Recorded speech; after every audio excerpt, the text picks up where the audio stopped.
بسم الله الرحمن الرحيم. Week 3 Derivative Lecture 1 Limit Definition of the Derivative. في هذه المحاضرة إن شاء الله راح نتعرف على Definition of the Derivative والفورمولا تبعه ومعناه هندسيا، وراح نوضح some examples. طبعا ال Definition يقول عندك إذا كان عندنا الفانكشن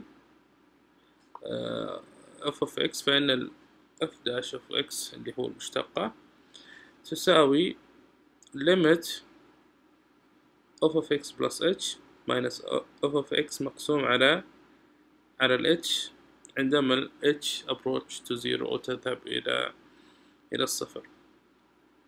فمعنى الفورمولا هندسيا لو كان لدينا الدالة اللي هي f of x، لاحظ منحنى الدالة، وحبينا نوجد مشتقتها اللي هي f dash of x، فلدينا قيمة مثلا x موجودة، هذا ال x قيمتها، فراح تكون هنا عندك ال f of x، وأيضا x plus h. ال h غالبا تكون قيمة صغيرة، ف x plus h قيمتها، أما ال f of x plus h راح تكون x plus h، راح تكون قيمتها تقريبا في النقطة اللي هنا. فالفكرة أن لما نجعل ال h approach to zero تذهب إلى الصفر، مع أن نثبت قيمة ال x، راح نجد الشكل اللي عندنا هنا، إن قيمة ال h of x تقترب جدا من ال x، وبالتالي تصير عندك هنا قيمة ال f of x، وهنا تقترب منها قيمة ال x of x plus h. عندما تذهب قيمة ال h لزيرو، فإن القيمتين دي تقترب من بعض بحيث تصبح تقريبا قيمة واحدة، ونحصل على ما يسمى بالتانجنت لاين أو السلوب، وهو ما هو إلا مشتقة الدالة اللي هي f of x، ويرمز لها بالرمز f dash of x مشتقة. خلونا نشوف some example. Example 1. Compute the derivative function اللي هي المشتقة of dash of x for the، عندنا الدالة الأصلية اللي هي f of x equal x square، وراح نستخدم التعريف الأصلي اللي هو موجود عندك في هذا السؤال، تعريف المشتقة. فبالتالي راح نقول ال f dash مشتقة of x equal limit as x approaches to zero. طيب ال f of x plus h، عندنا f of x square، فيطلع عندك x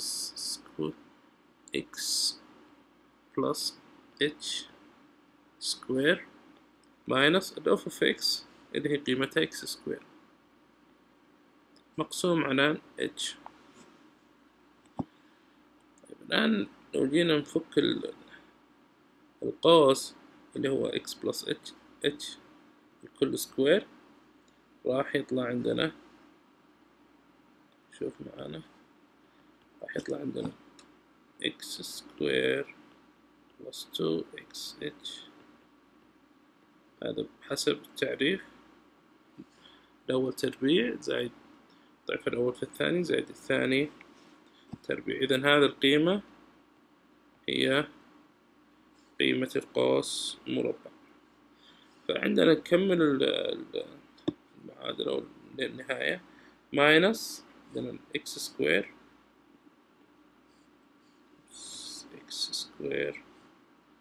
الكل على ال h. طبعا هنا راح نكتب الليمت، طبعا الليمت as h approaches to zero. طيب اللي تبع عندك هنا راح يصير عندك ال x سكوير، وهنا ماينس x سكوير تذهب، فيتبقى عندنا في القيمة في النهاية equal limit as x approach to 0. راح عندك هنا يصير عندك x plus x 2xh plus h سكوير الكل على h.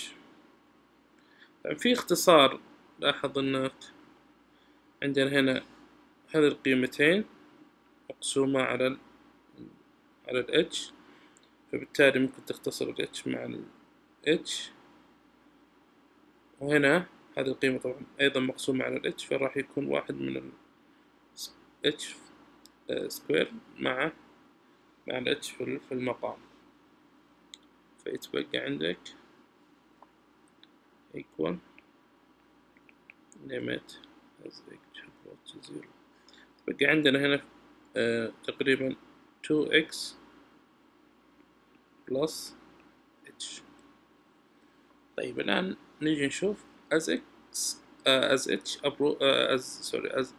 approach to 0 راح تكون القيمة قيمة ال h 0، يعني أنا ال h راح تختلف جدا من ال 0، فراح تكون قيمتها 0، وراح يتبقى عندنا في النهاية 2x. هذه هي مشتقة اللي هي مشتقة f dash of x، مشتقة الدالة of x سكوير.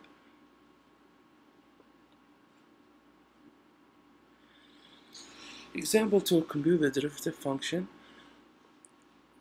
للfunction of x equal e is x، وراح نستخدم نفس الفورمولا اللي هي فورمولا الديريفاتيف. طيب نجي نكتب limit f dash of x equal limit of x plus h، راح يكون عندك e x plus h minus f of x هي قيمتها e x مقسوم على x عندما h approach to 0 ويساوي. ممكن عندك في البسط ممكن أجعلهم e x plus أعمل فاكتور، فراح يطلع معك هنا e h minus 1. لاحظ انك لو ضربت راح يطلع عندك e x plus h، أيضا هنا راح يكون عندك قيمة ايش؟ تضرب في minus 1 راح يعطيك minus 1 minus e of x الكل على h.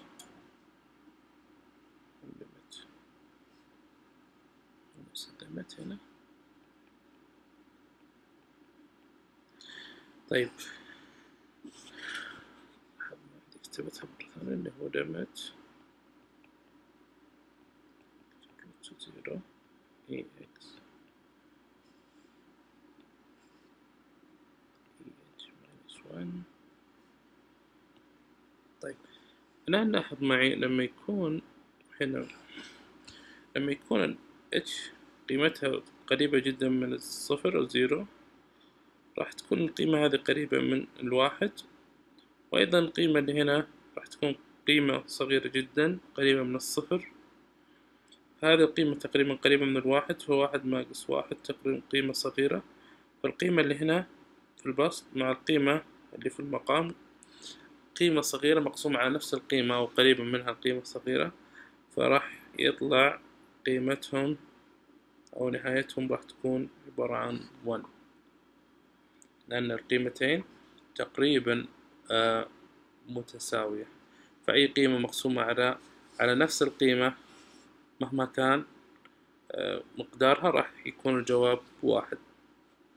الآن تبقى معك هنا 1، فتبقى معك في هذا النهاية تبقى معنا في الأخير e أس x.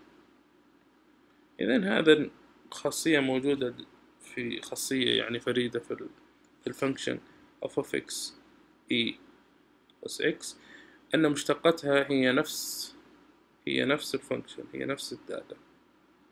فمشتقة ل أس إكس أيضا equal e أس إكس، وهذا فقط تقريبا خاص بالدالة e أس إكس.